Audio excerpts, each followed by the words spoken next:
হরে কৃষ্ণ। তো আমরা শ্রীকৃষ্ণের সন্ধানে নামক পুস্তক থেকে মূঢ় ও জ্ঞানীর পথ এই অধ্যায়টি আলোচনা করছিলাম। আমরা গত ক্লাসে দেখেছি যে কারা ভগবানের শরণ গ্রহণ করে না। আমরা শুনেছিলাম যে ভগবানের শরণ গ্রহণ করলে সহজেই মায়াকে পার করা যায়।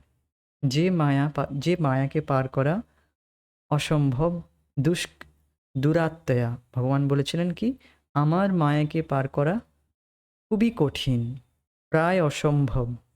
কিন্তু যারা আমার শরণ গ্রহণ করেছে তারা সহজেই আমার মায়াকে জয় করেছে।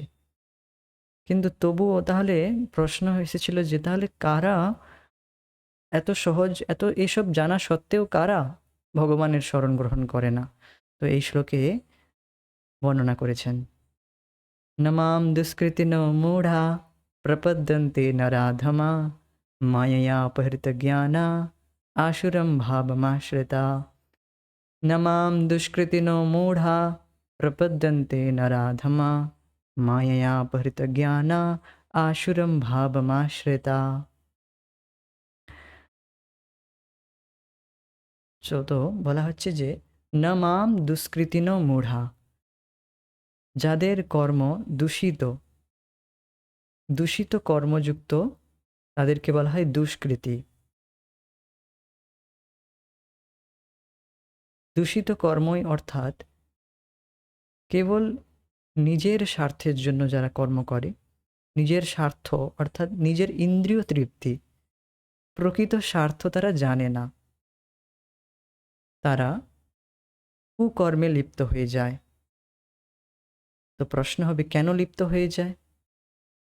তারা এই রকমই কর্ম করে এসেছে পূর্বজন্ম থেকে, যার জন্য তাদের যে প্রবৃত্তি, তাদের যে সংস্কার এই রকম হয়েছে।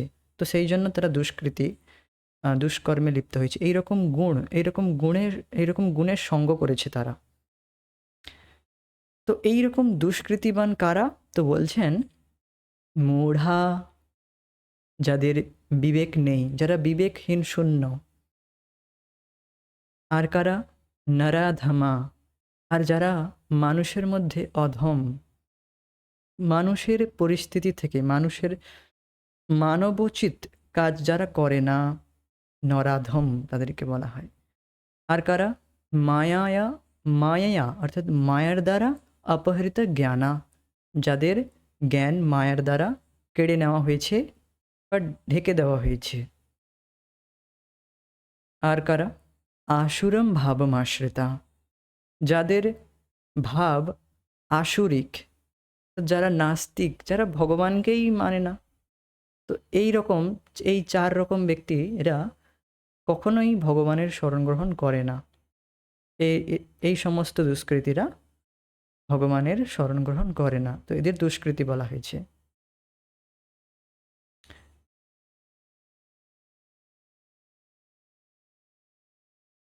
তো এইখান থেকে আমরা পুনরায় আমাদের আলোচনা শুরু করব। অন্য এক শ্রেণী সম্বন্ধে এই শ্লোকে উল্লেখ করা হয়েছে, যারা মূঢ়, পয়লা নম্বর বোকা, 1 নম্বরের যারা বোকা। 1 নম্বরের বোকা কেন বলা হয়েছে?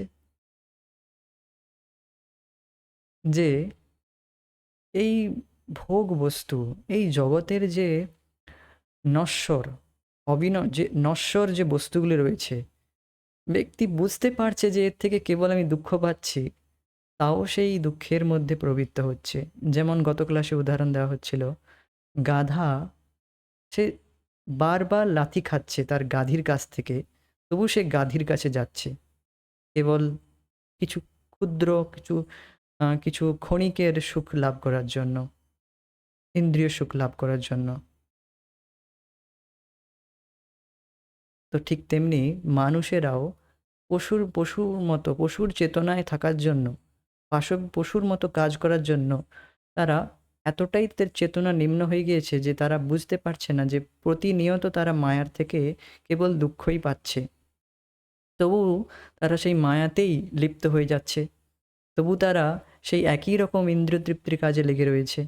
তো এই জন্য বলছেন তারা তাহলে 1 নম্বরের বোকা, পয়লা নম্বরের বোকা। নরাধম, সেই যে মানুষের মধ্যে অধম। মানুষের মধ্যে অধম মানে আমরা আগের দিন আলোচনা করেছি যে নিজের পরিস্থিতি, মানুষ তখনই বলা হবে যখন আমরা মানবোচিত কাজ করব। মানবোচিত কাজ কি? কিছু ধর্ম পালন করা, কিছু নিয়ম পালন করা। কারণ কেবল ধর্ম অর্থাৎ কিছু নিয়ম মানুষই পালন করতে পারবে। যদি বলা হয় একটি কুকুরকে যে তুমি রাস্তার বাম দিক থেকে চলো, তো কুকুর হয়তো বুঝতে পারবে না, তার সেই জ্ঞান নেই, কারণ সে একটি পশুর শরীরে রয়েছে। তো পশুরা, তাদের ক্ষেত্রে কোনো নিয়ম নেই, সে রাস্তার বাম দিকে যাক বা ডান দিকে যাক, তো তার জন্য কোনো নিয়ম নেই। কিন্তু মানুষের ক্ষেত্রে একটি নিয়ম রয়েছে, তাকে ট্রাফিক রুলস অ্যান্ড যে আরও যে অন্যান্য নিয়ম, সরকারি রুল, এই সমস্ত কত রকম নিয়ম আমাদেরকে মানতে বাধ্য হই আমরা। তো মানুষের জন্যই কেবল কিছু নিয়ম রয়েছে। তো প্রকৃত নিয়ম হচ্ছে মানুষের প্রকৃত কর্তব্য ভগবত সেবায় নিযুক্ত হওয়া। তখনই সে মানব হিসেবে গণ্য হবে। তো এই মানব পদ থেকে যখন আমরা নিচে নেমে যাই, তখন একে বলা হয় নরাধম। মানব পদ থেকে নিচে কিভাবে নেমে যাই? মানবের মতো কাজ না করে, অর্থাৎ ভগবানের ভক্তি না করে, ভগবানের নাম জপ, ভগবানের শ্রবণ কীর্তন, হরিকথা শ্রবণ কীর্তন, আর অন্যান্য যে সেবা রয়েছে, ভগবত কেন্দ্রিক যে সেবাগুলি রয়েছে, তা না করে একদম বাদ দিয়ে কেবল পশুর মতো কাজ করা। তো এই রকম ব্যক্তিরা কখনোই ভগবানের সেবাতে যুক্ত হবে না। তো তাদেরকে বলা হচ্ছে নরাধম। কারণ পশুর কাছ থেকে এটা আশা করা যায় না তারা ভগবত সেবায় নিযুক্ত হোক। তো এই রকম ব্যক্তিরা এই জন্য মনুষ্য শরীর লাভ করেও ভগবানের সেবা করে না। তো এই জন্য এদের বলা হচ্ছে নরাধম। নর শরীরে রয়েছে কিন্তু তার থেকে নিচে নেমে গিয়েছে, নরাধম। এবং মায়ায়া অপহৃত জ্ঞানা, মায়ার দ্বারা, মায়া তৃতীয়া বিভক্তি, মায়ার দ্বারা অপহৃত হয়ে গেছে, অপহরণ করা হয়েছে জ্ঞান। যাদের জ্ঞান মায়ার দ্বারা অপহরণ করা হয়েছে, এই রকম ব্যক্তিরা ভগবানের শরণ গ্রহণ করে না। যাদের জ্ঞান মায়ার দ্বারা অপহৃত হয়েছে তাদের উল্লেখ করা হয়েছে আশুরম ভাবমাশ্রিতা। তাদের উল্লেখ করা হয়েছে যারা পুরোপুরি নাস্তিক, পুরোপুরি ভগবানকে মানেই না, ভগবান আছে বলে তাই জ্ঞান নেই, তো তারা কি করে ভগবানের শরণ গ্রহণ করবে? তো তারাও ভগবানের শরণ গ্রহণ করে না। এই রকম 4 রকম ব্যক্তির কথা, 4 রকম দুষ্কৃতীদের কথা উল্লেখ করা হলো। যদিও পিতার চরণে আত্মসমর্পণ করতে কোনো অসুবিধা নেই, তবু এই লক্ষণযুক্ত লোকেরা কখনো তা করে না, কখনো ভগবানের শরণ গ্রহণ করে না। তার ফলে তারা অবিরামভাবে পিতার প্রতিনিধি দ্বারা দণ্ড লাভ করে। তাদের চড় এক্সকিউজ মি, তাদের চড় মারতে হবে, বেত মারতে হবে এবং প্রচণ্ডভাবে লাথি মারতে হবে, আর তাদের এসব ভোগ করতে হবে। তো এইভাবে প্রতিনিধি যারা রয়েছে, যারা ভগবানের প্রতিনিধি অর্থাৎ যমদূত, যমরাজের যে দূত যারা রয়েছে, তারা তারা তো রয়েছেই, সাথে সাথে মায়া দেবীও প্রতিনিয়ত দুঃখ দিয়ে চলেছে, প্রতিনিয়ত ত্রিতাপ দুঃখ সহিত আরও দুঃখ দিয়ে চলেছে জীবকে। আমরা পাচ্ছি, আমরা সবাই। তো তো আমরা দেখছি যে নরকে যাওয়ার আগেও ব্যক্তি প্রতিনিয়ত দুঃখ পাচ্ছে, আর নরকে যাওয়ার পরে তো তার কথাই কি, সেখানে তো অনেক রকম ট্রিটমেন্ট করা হয় জীবকে। হ্যাঁ, সেই সমস্ত ট্রিটমেন্টের বিষয়ে আমরা শ্রীমদ্ ভাগবতমে ৫ম স্কন্ধে উল্লেখ করা হয়েছে, ভক্তরা চাইলে পড়তে পারেন। তো এখানে একটি রিপ্রেজেন্টেটিভ ফটো রাখা হয়েছে যে কিভাবে যারা দুষ্কৃতীরা রয়েছে তাদেরকে কিভাবে দুঃখ দেওয়া হচ্ছে, কষ্ট দেওয়া হচ্ছে। তাদের কর্মের জন্য, তাদের দুষ্কৃতি কর্মের জন্য। যেমন, তো এরপর বলা হচ্ছে যে যেমন এক পিতা তার অবাধ্য ছেলেকে শাসন করে, সেই রকম জড়া প্রকৃতিকেও নির্ধারিত পরিমাণ শাস্তির প্রয়োগ করতে হয়। তো আপনারা দেখে থাকবেন যে জগতে যে যারা অবাধ্য সন্তান যারা রয়েছে, অবাধ্য সন্তান, তো তাদেরকে দুঃখ দেওয়া হয় তাদের মাতা পিতাদের দ্বারা। আমরাও একসময় অবাধ্য হয়েছি, তখন আমরাও মার খেয়েছি। হ্যাঁ, তো তো এইভাবে ঠিক তেমনি জড়া প্রকৃতিও প্রতিনিয়ত জীবকে দুঃখ দিচ্ছে, কারণ প্রতিনিয়ত আমরা ভগবত বিমুখ হয়ে রয়েছি, ভগবানের প্রতি কৃতজ্ঞ নয়, অকৃতজ্ঞ। কৃতজ্ঞতা দূরে থাকুক, আমরা ভগবানের নাম পর্যন্ত নেই না। তো এই জন্য আমাদের প্রতিনিয়ত আমাদের দুঃখ কষ্ট লেগেই থাকে।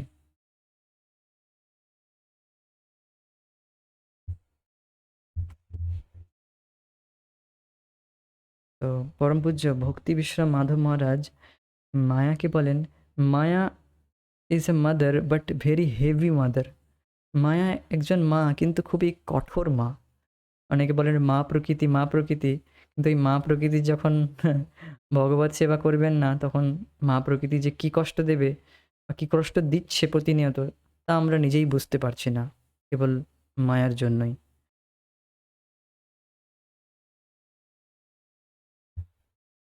কিন্তু সেই সঙ্গে প্রকৃতি খাবার ও অন্যান্য প্রয়োজনীয় জিনিস যোগান দিয়ে আমাদেরকে প্রতিপালন করছে।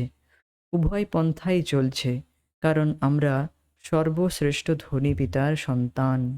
উভয় পন্থা চলছে মানে ভগবানই প্রত্যেক জীবের ভরণ পোষণ থেকে শুরু করে তাদের পালন করছেন। আমরা পরবর্তী ক্লাসগুলোতে আলোচনা করব, আর প্রভুপাদ আলোচনা করছেন যে কিভাবে ভগবান সকল জীবের পালন পোষণ করছেন, আসক্ত না হয়ে নিরাসক্তভাবে, প্রকৃতির দ্বারা নিজের আহ, বহিরঙ্গা প্রকৃতি মায়ার দ্বারা কিভাবে প্রত্যেকটি জীবের পালন পোষণ করছেন।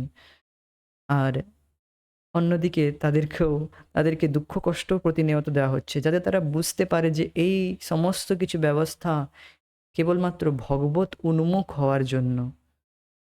আমরা যদি দুঃখ কষ্ট জগতে না পাই, তাহলে আমরা এখানেই এই ভৌতিক জগতেই, এই জড়া প্রকৃতিতেই আমরা সন্তুষ্ট হয়ে যাব। তখন আমরা যে প্রকৃত সুখ, আমাদের যে প্রকৃত সুখ, তা আমরা লাভ করতে পারবো না। ঠিক যেমন গত ক্লাসগুলোতে আলোচনা করেছিলেন প্রভুপাদজি যে যে ছেলে তার বাবাকে ভুলে গিয়েছে, আর তার কোনো জ্ঞানই নেই বাবার সম্পত্তি সম্পর্কে, বাবার পিতার যে যে সম্পত্তি, পিতা যে কত মহান সে বিষয়ে কোনো জ্ঞান নেই, আর সে ভুলে গিয়েছে। আর তাকে মনে করিয়ে দেওয়াটাই হচ্ছে প্রকৃত পরোপকার, প্রকৃত হিতৈষী, মহান হিতকর কাজ। তো এই জন্যই প্রকৃতি প্রতিনিয়ত দুঃখ দিচ্ছে, যাতে জীব একটু হলেও ভগবানের দিকে সে চেয়ে দেখে। তো এই জন্য প্রতিনিয়ত মায়ার দ্বারা আমরা দুঃখ পাচ্ছি। যদি না দুঃখ পেতাম, তাহলে আমরা এই জগৎকেই সুখ বলে মানতাম, আর যা বাস্তবে সুখ নয়।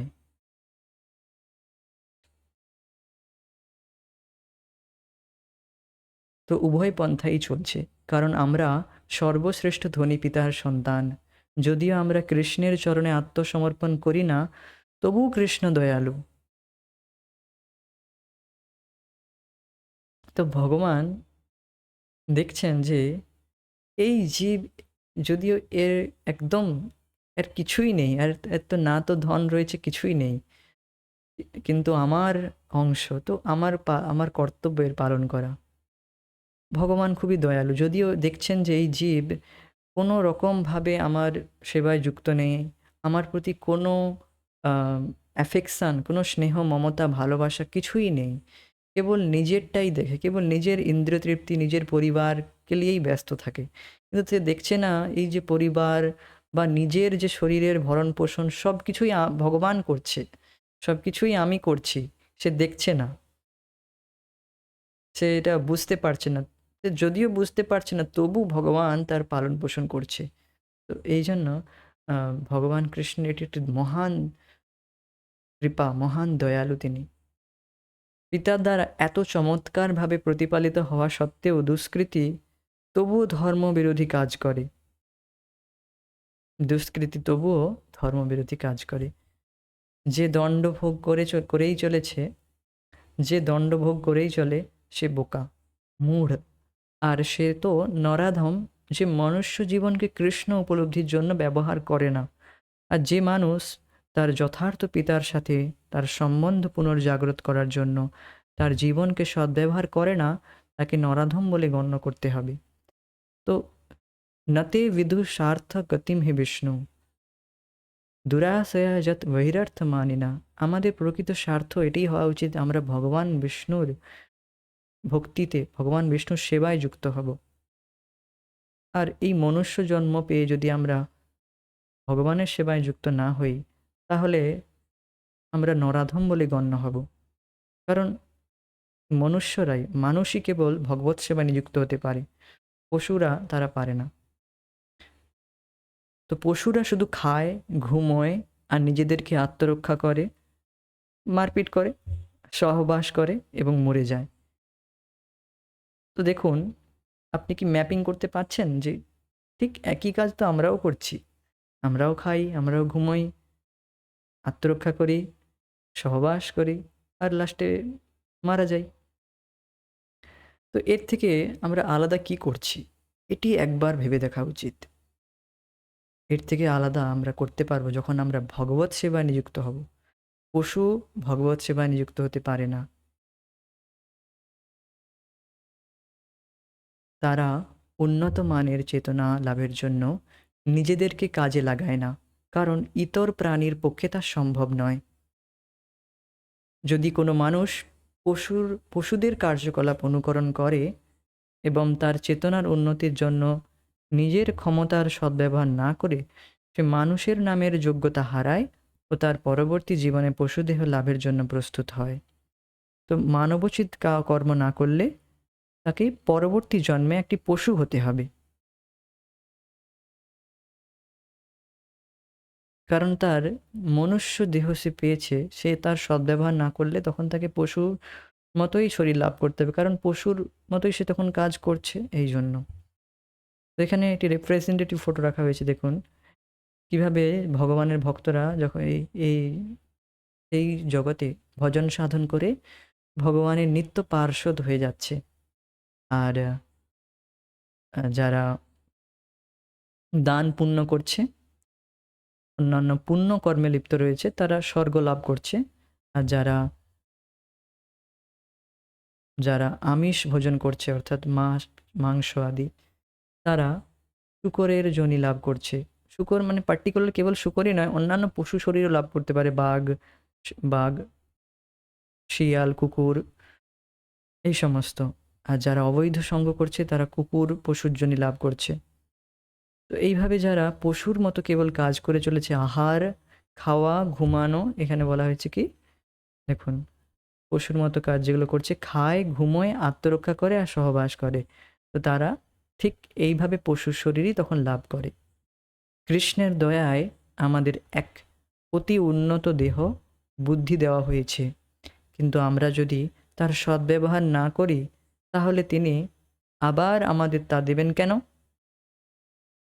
একবার বিচার করুন, একবার বুদ্ধি দিয়ে এটি ভাবার চেষ্টা করুন যে আমাদের একটি বুদ্ধি রয়েছে, যে এই বুদ্ধি রয়েছে আমাদের সকলের, যে হ্যাঁ বাস্তবিক তো ঠিক, তো আমি তো কেবল পশুর মতোই কাজ করছি, কেবল খাচ্ছি, ঘুমাচ্ছি আর সন্তান উৎপন্ন করছি, আর লাস্টে মৃত্যু। এর থেকে কি আমি কিছু আলাদা করছি? দেখবেন না, উত্তর আসবে না, করছি না। তো এর থেকে আলাদা কখন হবে? যখন আমরা ভগবৎ সেবা নিযুক্ত হব। তো যদি এইরকমভাবে নিযুক্ত না হই, তখন ভগবান বলবেন আচ্ছা ঠিক আছে, তাহলে তোমাকে এরকম শরীর দেবো কেন, মানুষের শরীর, পশুজনিতে চলে যাও। একবার প্রভুপাদকে বলছিলেন একজন কেউ বলছিলেন যে আচ্ছা, পশুর শরীর, কুকুর হতে ক্ষতি কি? কুকুরের শরীর লাভ করতে ক্ষতি কি?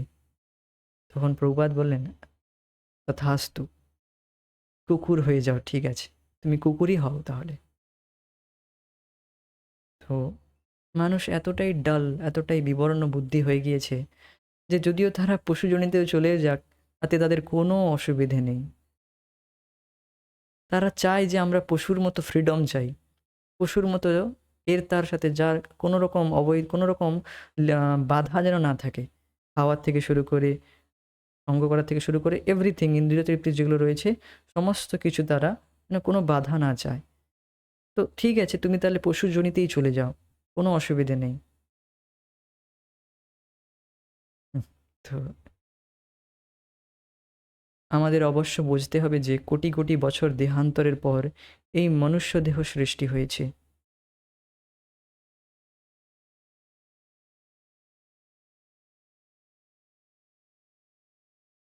আশি লক্ষ যোনির পর জন্ম মৃত্যুর আবর্ত থেকে মুক্ত হওয়ার এই একটি সুযোগ। তো ৮০ লক্ষ যোনির পর মনুষ্য জন্ম লাভ করার সুযোগ পায়। ৮৪ লক্ষটি যোনি, ৮৪ লক্ষ যোনি রয়েছে, অর্থাৎ ৮৪ লক্ষ প্রকারের জীব রয়েছে। গাছ গাছড়া, বনস্পতি, তারপর জলচর, জলে জলে যারা থাকে, পশু পাখি, খেচর, তো এই সমস্ত উভয়চর, এই যত রকম পশু পাখি রয়েছে সেই সব ৮০ লক্ষর মধ্যে পড়ে। তারপর মনুষ্য জন্ম লাভ হয় আর ৪ লক্ষ। তো এই জন্য বলা হচ্ছে, ধরুন তাহলে ভাবুন ৮০ লক্ষ যোনি পার করে মনুষ্য জন্ম লাভ হয়। তো আবার যদি সেই পশুর যোনিতে চলে যাই, তাহলে আবার সেই চক্র, জন্ম মৃত্যুর চক্র, পশু যোনির চক্র, সেই ঘুরপাক করে আমাদের আবার ধীরে ধীরে প্রকৃতির নিয়মে মনুষ্য জন্ম লাভ করতে হবে।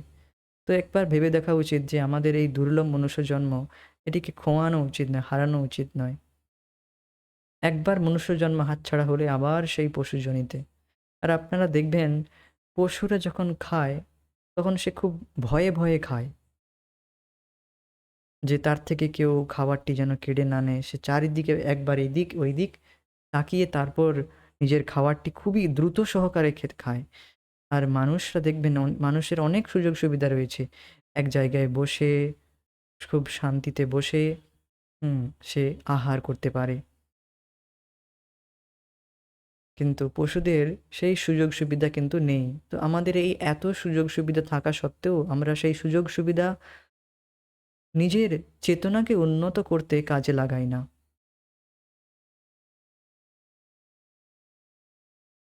তো এই সুযোগ হাতছাড়া করা উচিত নয়। এই সুযোগ দয়াময় কৃষ্ণের দেওয়া। কৃষ্ণ বড় দয়াময়। আমরা যদি আমরা এটি গ্রহণ না করি, তবে আমরা নরাধম নয় কি?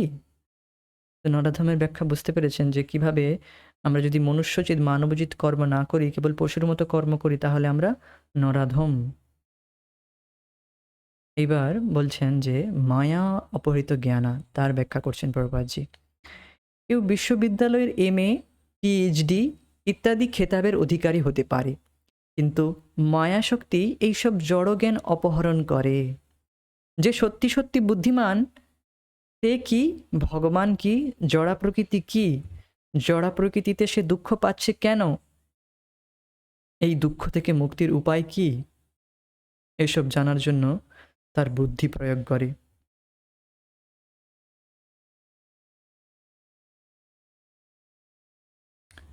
তো এখানে বলা হচ্ছে যে আমরা তথাকথিত ডিগ্রি লাভ করে ভগবত জ্ঞান লাভ করতে পারবো না। তথাকথিত ডিগ্রি, যে জড়জাগতিক ডিগ্রি রয়েছে, তাকে মানুষ খুবই গুরুত্ব দেয় আজকাল, আর মনে করে এই ডিগ্রি লাভ করাই জীবনের লক্ষ্য। আর দেখুন, এই ডিগ্রি যারা লাভ করেছে তারা কি তারা কি জানে যে সে কে? সে বাস্তবিক তার এই জ্ঞানই নেই, আমি কে, আমি কে, আমি কেন মরে যারে তাপত্রয়, আমি কে, আমাকে আমাকে কেন দুঃখ, আমি কেন দুঃখ পাচ্ছি, বা ভগবান কি, জড়া প্রকৃতি কি, এই প্রকৃতি কি, প্রকৃতির সম্পর্কে কি জ্ঞান রয়েছে, প্রথমত এটি রিসার্চ চলছে যে জড়া প্রকৃতির সৃষ্টি কোথা থেকে হয়েছে, আর তারা উত্তর দেয় কি, একটি বিস্ফোরণের দ্বারা, একটি বম বাস্ট হয়ে প্রকৃতি সৃষ্টি হয়ে গিয়েছে। দেখুন মূর্খতা, বিস্ফোরণের দ্বারা সৃষ্টি। তো এই হচ্ছে মায়ার দ্বারা জ্ঞান অপহরণের উদাহরণ। তো তারা এটাই নিজেই জানে না যে তারা কে, হু অ্যাম আই, কে আমি কে, এটাই প্রথমে জানতে হবে। এটি হচ্ছে প্রকৃত জ্ঞান। আর এই MA PhD এটসেট্রা এটসেট্রা যে জ্ঞানগুলো, যে ডিগ্রিগুলো রয়েছে, এই সমস্ত তথাকথিত জ্ঞান চর্চাতে, এই তথাকথিত বিদ্যালয়ে, বিশ্ববিদ্যালয়ে, যেখানে কেবল অবিদ্যা দেওয়া হয়, সেখানে কখনোই এই বিষয়ে তো আলোচনা তো দূরে থাকুক, এর ধারের কাছেও যাওয়া যায় না। প্রভুপাদ একবার এক বড় বিশ্ববিদ্যালয়, লন্ডনের এক বড় বিশ্ববিদ্যালয়ে গিয়েছেন। সেখানে দেখলেন এখানে কি আত্মার সম্বন্ধে কোনো ডিপার্টমেন্ট রয়েছে? আমরা দেখি যে অমুক ডিপার্টমেন্ট, তমুক ডিপার্টমেন্ট, এরকম কত ডিপার্টমেন্ট একটা কলেজে থাকে। তো সেখানে কি আত্মার বিষয়ে কোনো ডিপার্টমেন্ট রয়েছে যা কিনা আমরা বাস্তবে নেই? সে বিষয়ে কোনো ডিপার্টমেন্ট নেই। তো এই সমস্ত বাস্তবে হচ্ছে অবিদ্যা, আর বিশ্ব অবিদ্যালয়। তো এই কথাগুলো হয়তো অনেকের রিভলিউশনের লাগতে পারে, বিদ্রোহের লাগতে পারে, কিন্তু এগুলো হচ্ছে বাস্তব। ভক্তরা PhD-কে বলেন, আর যা বাস্তবেও পার্মানেন্ট হেড ড্যামেজ। কেন? কারণ এখানে এই জ্ঞানই দেওয়া হয় না, যেখানে আমরা কে, বাস্তবিক আমাদের পরিচয় কি তাই জ্ঞান দেওয়া হয় না। তো এখানে কেবল অজ্ঞান প্রস্তুত করা হয়, আর যার দ্বারা কেবল জীব তার নিজেকে আরও সে ভুলে যেতে থাকে, আরও সে ইন্দ্রিয় তৃপ্তিতে লেগে যেতে থাকে। দেখা গিয়েছে যে যারা তথাকথিত MA PhD লাভ করছে, তাদের নিজেদের মধ্যে কোনো পরিবর্তন আসে না। তাদের মধ্যে যে সংস্কৃতি, যে গুণ, তা প্রায় হারিয়ে যায়। জেনারেলি বলছি, আমি সবাইকে ক্ষেত্র করে বলছি না। প্রায় দেখা যায় তাদের মধ্যে কোনো পরিবর্তন, চরিত্রের মধ্যে কোনো পরিবর্তন আসে না। তথাকথিত ডিগ্রি লাভ করেছে কেবল। তো তাদের মধ্যে কোনো বাস্তবিক জ্ঞান নেই। সত্যি সত্যি বুদ্ধিমান যে বুদ্ধিমান কে, সে কি, ভগবান কি, জড়া প্রকৃতি কি, জড়া প্রকৃতি কেন আমি দুঃখ পাচ্ছি, আর সেই দুঃখ থেকে মুক্তির উপায় কি, এই বাস্তবিক বুদ্ধিমান। यज्ञै संकीर्तनै प्रायै यजन्ति हि সুমেধসা। যে এই সংকীর্তন আন্দোলন, ভগবান শ্রী চৈতন্য মহাপ্রভু যে সংকীর্তন আন্দোলন, যে এই কলিযুগের সংকীর্তন আন্দোলনে হচ্ছে প্রধান, এই আন্দোলনে যে যুক্ত হয়েছে সেই তো সুমেধা, তারই তো মেধা রয়েছে। আর সব কুমেধা, আর যত রয়েছে সব কুমেধা। এসব জানার জন্য তার বুদ্ধি প্রয়োগ করে। যার সুমেধা রয়েছে সে এইসব জানার জন্য বুদ্ধি প্রয়োগ করে। আর বাস্তবে এই সমস্ত বিষয়ে আমাদের বুদ্ধি লাগানো উচিত। আপনারা দেখবেন যে চাঁদ অন্যান্য গ্রহে যানবাহন পাঠানোর জন্য কত কত টাকা খরচা হচ্ছে, কত কত বুদ্ধিমান সায়েন্টিস্ট সেই পিছনে লেগে আছে। তো তাদের কি বুদ্ধি নেই? তাদের বুদ্ধি রয়েছে, কিন্তু সেই বুদ্ধি মায়ার দ্বারা কেড়ে নেওয়া হয়েছে। সেই বুদ্ধি যথার্থভাবে ব্যবহার হচ্ছে না। তো এই জন্য বলা হচ্ছে মায়ায়া অপহৃত জ্ঞানা। তাদের বুদ্ধি কেড়ে নেওয়া হচ্ছে, তারা সঠিক জায়গায় নিজের বুদ্ধিকে লাগাচ্ছে না। আপনি যাদের এইরকম বুদ্ধি রয়েছে, তারা সেই বুদ্ধিকে শ্রীমদ্ ভাগবতমে লাগাতে পারে। শ্রীমদ্ ভাগবতমে অনুবাদ করুক, কিংবা শ্রীমদ্ ভাগবতে যে টিকাগুলো রয়েছে আচার্যদের, সেই সমস্ত অনুবাদে তারা নিজের বুদ্ধিকে লাগাতে পারে, বা ভগবত কথা চর্চায় নিজের বুদ্ধিকে লাগাতে পারে। আর বাস্তবিক বুদ্ধির যে আনন্দ, বুদ্ধির যে সন্তুষ্টি, বা তখনই হয় যখন ব্যক্তি নিজের বুদ্ধিকে ভগবানের সেবায় লাগায়। আর ভগবদ্গীতা পড়া ভগবদ গীতা স্টাডি করা, অধ্যয়ন করা। ভগবান কৃষ্ণ বলেন, যে ব্যক্তি ভগবদ গীতা অধ্যয়ন করছে, এটি বাস্তবে বুদ্ধির দ্বারা সে আমার পূজা করছে। তো এই তো এই জন্য আমাদের ভগবত কেন্দ্রিক হয়ে আমাদের বুদ্ধিকে ব্যবহার করা উচিত। আমরা ইন্দ্রিয় উপভোগের জন্য মোটর গাড়ি, রেডিও, দূরদর্শন তৈরির জন্য আমাদের বুদ্ধি প্রয়োগ করতে পারি, কিন্তু আমাদের বুঝতে হবে যে এসব জ্ঞান নয়। তো ইন্দ্রিয় উপভোগের জন্য আমরা এই সব জ্ঞান ব্যবহার করি, যা বাস্তবে জ্ঞান নয়। বরং এসব চুরি করা জ্ঞান মানুষকে দেওয়া হয়েছে জীবনের সমস্যা বোঝার জন্য, কিন্তু এসবের অপব্যবহার হচ্ছে। লোক মনে করছে যে তারা জ্ঞান অর্জন করছে, কারণ তারা জানে কি করে মোটর গাড়ি তৈরি করতে হয়, করে চালাতে হয়। কিন্তু মোটর গাড়ি থাকার আগেও লোক এক জায়গা থেকে আরেক জায়গায় যেত। এটা ঠিক যে সুবিধা বাড়ানো হয়েছে, কিন্তু এই সুবিধের সঙ্গে সঙ্গে অতিরিক্ত সমস্যাও এসেছে। বায়ুর অশুদ্ধতা আর রাস্তার ভিড়, এ হচ্ছে মায়া। আমরা সুবিধে সৃষ্টি করছি, কিন্তু এই সুবিধেগুলোই আবার তারা নিজে কত কত সমস্যা সৃষ্টি করছে। তো এই হচ্ছে মায়া। আমরা মনে করছি যে আমরা এই জগতে নিজেরা কোনো রকম উপায় বের করে, কোনো একটি যুক্তি দিয়ে আমরা মায়াকে জয় করে ফেলব। প্রকৃতির উপর প্রভুত্ব, প্রকৃতিকে কন্ট্রোল করে ফেলব। প্রকৃতিকে শোষণ করে আমরা নিজের ইন্দ্রিয় তৃপ্তি করব। আর মায়া আমাদের থেকেও বেশি চতুর, অনেক বেশি বুদ্ধিমান, অনেক বেশি চতুর। ভগবান নিজেই বলছেন যে আমার এই মায়া হচ্ছে দূরত্বয়াম। আমার এই মায়াকে পার করা, মায়াকে জয় করা অসম্ভব, যতক্ষণ না সেই ব্যক্তি আমার শরণে না আসছে। তো আমরা মনে করছি যে আমরা মায়ার সাথে অ্যাডজাস্ট করে আমরা সুখে থাকব, আর মায়াও জানে আমি কিভাবে একে দুঃখ দেব। তো আমরা যতই সুযোগ সুবিধা ব্যবহার করিক না কেন, মায়া সে ঠিক জানে কিভাবে একে দুঃখ দেবে। আমরা ভাবছি যে আমরা আমাদের শরীরটাকে এইভাবে ঘুরিয়ে নেই, তাহলে হয়তো মায়া আর আমাকে এই গালে চড় মারতে পারবে না। তো মায়া সে এই গালে চড় মারবে। আর বা আমরা হয়তো ভাবতে পারি যে এইভাবে তাহলে ঘুরিয়ে নেই, তাহলে তাহলে আর হয়তো আমি বেঁচে যাব, এই গালে চড় খাবো না। কিন্তু পরবর্তী মুহূর্তে এই গালে আমরা চড় খাবো।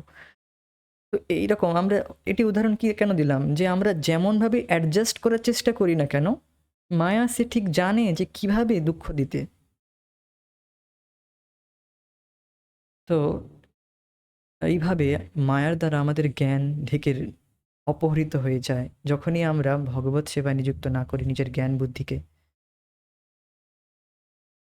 তো সায়েন্টিস্টরা এইভাবে লেগে রয়েছে যে বিভিন্ন বিভিন্ন রকম সুবিধা, কমফোর্ট তৈরি করার জন্য, আর ভাবছে যে প্রকৃতিকে জয় করে নেব, ভগবান ভগবান বলে কিছুই নেই, আমরাই হচ্ছে জগতের রাজা, আমরাই হচ্ছে প্রভু, আমরা প্রকৃতিকে জয় করে নেব।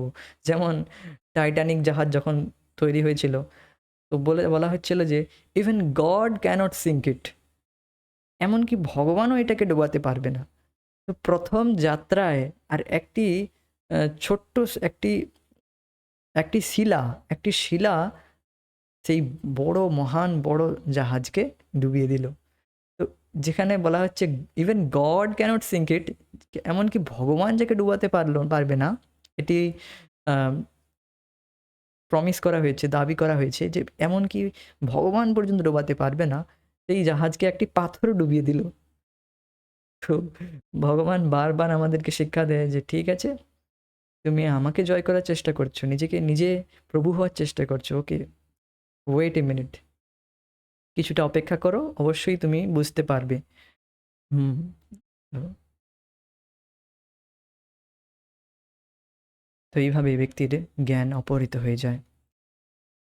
আধুনিক সুব্যবস্থা ও নানা সুযোগ সুবিধা আমাদের যোগান দেওয়ায় আমাদের শক্তি ক্ষয় করার পরিবর্তে আমাদের স্বরূপ কি তা বোঝার জন্য আমাদের বুদ্ধি প্রয়োগ করা উচিত।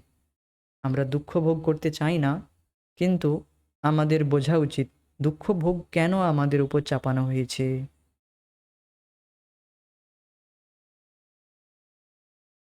তো দেখুন, আমাদের স্বরূপ কি তা বোঝার জন্য আমাদের বুদ্ধি প্রয়োগ করা উচিত। আমাদের যোগান, তো এখানে কি বলা হচ্ছে যে আধুনিক সুযোগ সুবিধা, সুব্যবস্থা ও নানা সুযোগ সুবিধা আমাদের যোগান দেওয়ায় আমাদের শক্তি ক্ষয় করার পরিবর্তে আর আমাদের স্বরূপ কি তা বোঝার জন্য আমাদের বুদ্ধি প্রয়োগ করা উচিত। তো আধুনিক যে সুযোগ সুবিধা রয়েছে সেগুলো আমাদের শক্তি ক্ষয় করার পরিবর্তে আমরা তা ব্যবহার করছি। আর বাস্তবে তা আমাদের স্বরূপ কি তা বোঝার জন্য আমরা বুদ্ধি প্রয়োগ করা উচিত। প্রভুপাদ কি বলতে চাইছেন? যে যে সুযোগ সুবিধাগুলো রয়েছে তা ব্যবহার করা তখন উপযোগী হবে যখন আমরা নিজের স্বরূপ কি, আত্ম সাক্ষাৎকার, ভগবত সাক্ষাৎকার, ভগবানকে জানার চেষ্টা করব, ভগবত সেবায় নিযুক্ত হব, তখন এই সুযোগ সুবিধাগুলো উপযোগী। না হলে তা কেবল মায়া। যখনই আমরা নিজের ইন্দ্রিয় তৃপ্তি করতে চাইব, তখন তা কেবলই মায়া। যখন আমরা নিজের স্বরূপকে জানার চেষ্টা করব, নিজেকে জানার চেষ্টা করব, আমি কে, আমার সাথে ভগবানের সম্বন্ধ কি, এই বিষয়ে জানতে চাইব, তখন তা আমাদের যে ভক্তিপথে তা বাধা হয়ে দাঁড়াবে না। যেমন একটি উদাহরণ দেওয়া হয় যে যখন প্রশ্ন করা হয় যে আচ্ছা ভক্তরা কেন এই এত টেকনোলজি ইউজ করছে, তারাও তো এই সমস্ত কিছু আধুনিক জিনিসপত্র ব্যবহার করছে, তো এই সমস্ত মায়া, তো এগুলো তো মায়া, এগুলো তারা কেন ব্যবহার করছে? তো এর উত্তর এই যে যখন চোর চুরি করে খুব দ্রুত গতিতে 200 কিলোমিটার স্পিডে একটি বাইক নিয়ে দ্রুত গতিতে পালিয়ে বেড়ায়, তখন পুলিশকেও তাকে ধরতে হলে তাকে নিশ্চয়ই 250 কিলোমিটারের একটি দ্রুতগামী বাইক নিয়ে তাকে ধাওয়া করতে হবে, নাহলে সে চোরকে কিভাবে ধরবে? তো ঠিক তেমনি এই জগতের যে যারা মায়া অপহৃত জ্ঞান হয়েছে, এইভাবে দুষ্কৃতিবান লোকেরা, তারা খুব দ্রুত গতিতে নরকের দিকে যাচ্ছে। তো ভক্তদেরকেও তাদেরকে প্রচার করতে হলে তো দ্রুত গতির বাইক নিতে হবে প্রচারের জন্য বা ভগবত সেবার জন্য আমরা গ্রহণ করতে পারি। ঠিক যেমন আমরা এখন একটি আধুনিক পদ্ধতি ব্যবহার করছি ভগবানের প্রচার কার্যের জন্য।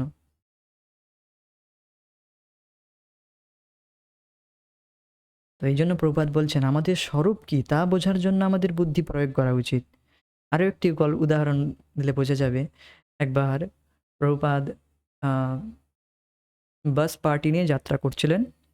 তো বাসের টায়ার পাংচার হয়ে যায়। তখন আম, একজন বলল, এখন কি করা যায়? তো আরেকজন বলল, কৃষ্ণের শরণাগত হও, কৃষ্ণের শরণাগত হও। তো প্রভুপাদকে তারা জিজ্ঞেস করলো কি করা উচিত, এখন টায়ার পাংচার হয়ে গিয়েছে। প্রভুপাদ বললেন, ইউজ ইউর ইন্টেলিজেন্স, তোমার বুদ্ধির ব্যবহার করো। অর্থাৎ ভগবত সেবায় তখন কৃষ্ণের শরণাগত হওয়ার অর্থ কি? যে বস্তু ভগবত কেন্দ্রিক, ভগবানের সেবায় ব্যবহৃত হবে, তার তার আম, তার তাকে তার খেয়াল রাখা, তার যত্ন করে রাখা, আর তাকে ইউজ করা ভগবত সেবা। এই নয় যে আমি এই ল্যাপটপ, মোবাইল, এটসেট্রা এটসেট্রা এগুলো ব্যবহার করব না। তো এটি ব্যবহার করব না, আর বলবো যে আমি এইসব থেকে বিরক্ত। তো এগুলো কেবল একটি এগুলো তখন আমার ক্ষেত্রে মায়াই হবে। যখন আমি এই বস্তুগুলো ভগবত সেবায় ইউজ করব, তখনই কেবল এগুলো আধ্যাত্মিক হয়ে দাঁড়ায়। তো এইটি হচ্ছে একটি ফল্গু বৈরাগ্যের উদাহরণ বলা হয়, কি তথাকথিত বৈরাগ্য দেখানো, কিন্তু বাস্তবে কোনো বৈরাগ্য নেই। তো সেই বিষয়ে আমি ডিফ্লেক্ট করছি না।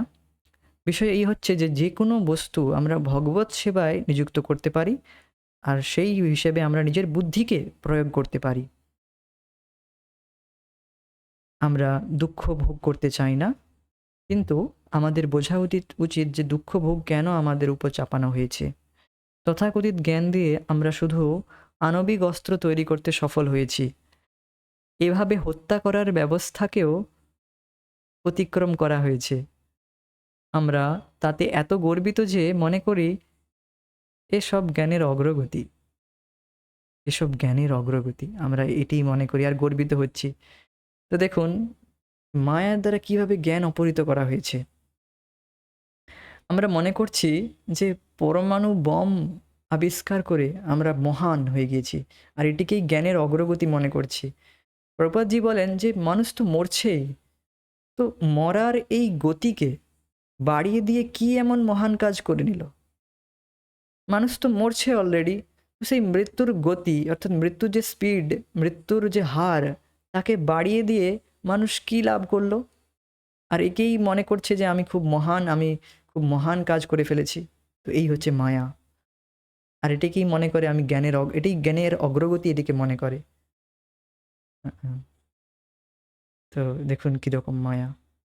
কিন্তু আমরা যদি এমন কিছু তৈরি করতে পারি যা মৃত্যুকে রোধ করতে পারত, তাহলে বুঝতে হবে আমরা যথার্থ জ্ঞানের অগ্রগতি লাভ করেছি। মৃত্যু তো ইতিমধ্যেই ভৌতিক জগতে প্রকৃতিতে হচ্ছে, প্রকৃতিতে মানুষ মরছেই, কিন্তু এক নিক্ষেপে প্রত্যেককে হত্যা করার উন্নতিতে আমরা এতই আগ্রহী, একেই বলে মায়ায় অপহৃত জ্ঞানা। এক নিক্ষেপে প্রত্যেকটা এত হাজার হাজার অসংখ্য মানুষকে মেরে ফেলে আমরা কি নিজেকে বীরত্ব মনে করছি, আর তাকেই নোবেল পুরস্কার দেওয়া হচ্ছে। দেখুন কীরকম মায়া। জ্ঞান মায়া দ্বারা অপহৃত। এইভাবে মায়ায় অপহৃত জ্ঞান আর ব্যাখ্যা করা হলো। এরপর আশুরস, এবার বলা হচ্ছে যে আশুরস অর্থাৎ অসুরগণ আর যাদের নাস্তিক বলা হয় তারা প্রকৃতপক্ষে ভগবানের বিরুদ্ধাচরণ করে। তো এইরকম অসুর আর কারা রয়েছে? 4 নম্বর হচ্ছে আসুরম ভাবম আশ্রিতা, যারা আসরিক ভাব সম্পন্ন রয়েছে, যারা কোনো রকম, যাদের কোনো ভ্রুক্ষেপই নেই যে ভগবান আছে কি নেই, এসব কিছুই মাথা ঘামায় না। আর কেবল নিজের ইন্দ্রিয় তৃপ্তি, কেবল নিজের আর নিজের পরিবার, দেহ আর গেহতেই লেগে থাকে, আর কিছুই তারা জানে না। অর্থাৎ যারা নাস্তিক, তাদেরকে বলা হয় তারা প্রকৃতপক্ষে ভগবানের বিরুদ্ধাচরণ করে। এসব যদি আমাদের পরম পিতার জন্য না হতো, তাহলে আমরা দিবালোক দেখতাম না। যদি পরম পিতা করুণাময় না হতো, তাহলে আমরা দিনের আলোই দেখতে পেতাম না। আর এই সমস্ত মানুষরা ভগবানের কোনো অস্তিত্বই গ্রহণ করে না, অস্তিত্বই গ্রাহ্য করে না। আর তবু ভগবান এতই কৃপালু, এতই দয়ালু, তবু তাদের ভরণ পোষণ করছেন। আপনি বলবেন কি করে? আমি ইনকাম করছি, আমি খাচ্ছি, ভগবান কোথায় এর মধ্যে?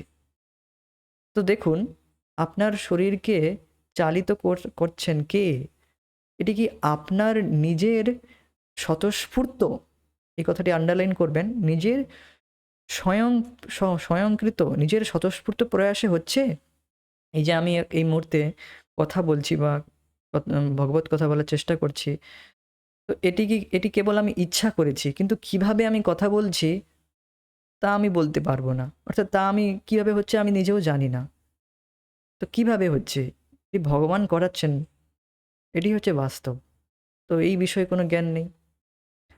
আর দেখবেন অনেকে যারা এইভাবে গর্ব করে, ভগবান বলে কিছু নেই, আমি ইনকাম করছি, আমি খাচ্ছি, আমি তা ভোগ করছি, এতে ক্ষতি কী? তো তা পরবর্তী মুহূর্তে দেখা যায় ভগবান তাদের মধ্যে কোনো না কোনো এমন কিছু ব্যবস্থা করে, তারা এমন পরিস্থিতিতে পড়ে যায়, তখন তারা বুঝতে পারে যে সত্যি আমার কোনো ক্ষমতাই নেই।